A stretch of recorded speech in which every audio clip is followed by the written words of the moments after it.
Welcome to this episode of Geeks Keep You Running, the podcast where we talk tech for small businesses. This is Season 1, Episode 38.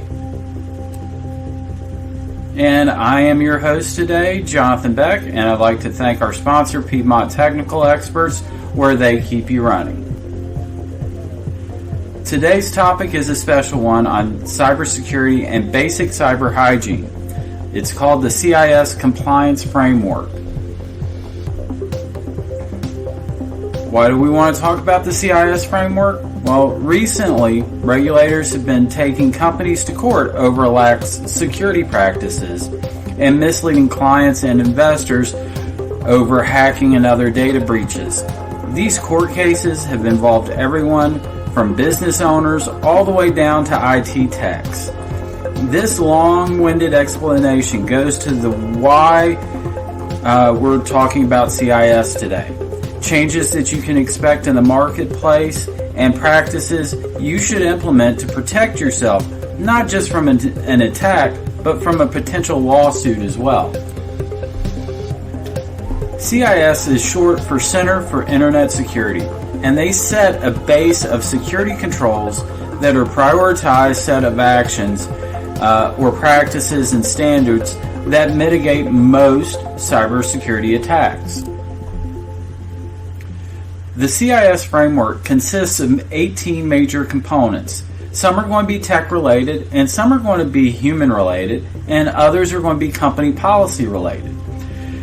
In this particular framework, the standards are inventory control of enterprise assets, inventory control of software assets, data protection, secure configuration of enterprise assets and software, account management, access control management, continuous vulnerability management, audit log management, email and web browser protection, malware defenses, data recovery, network infrastructure management, network monitoring and defense, security awareness and skills training, service provider training, application software security, incident response management, and penetration testing.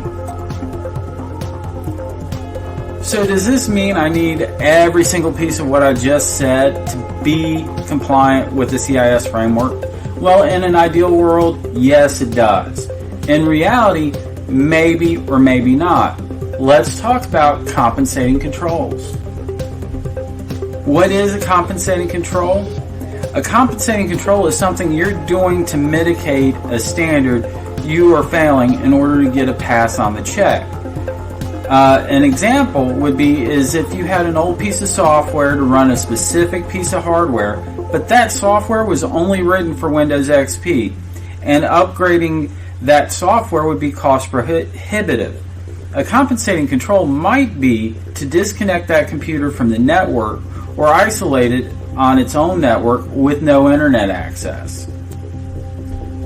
So, what are the risks if we don't do anything? Well, first, you're making yourself an easy target.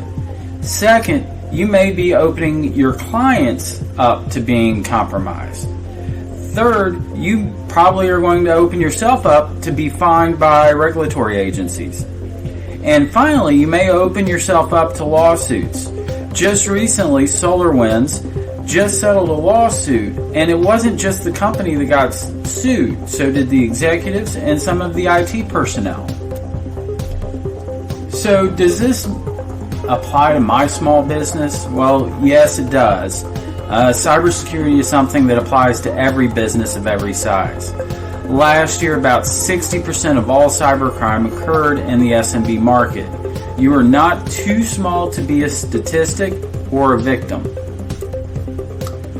So I would like to thank you for viewing this episode of Geeks Keep You Running. This episode has been around the CIS framework as a whole, and over the next coming weeks we'll be diving more in depth into those standards and those checks that you need to get in order to be compliant.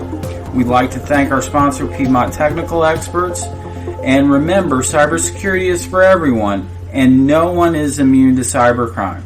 For now, geek on and keep that tech running.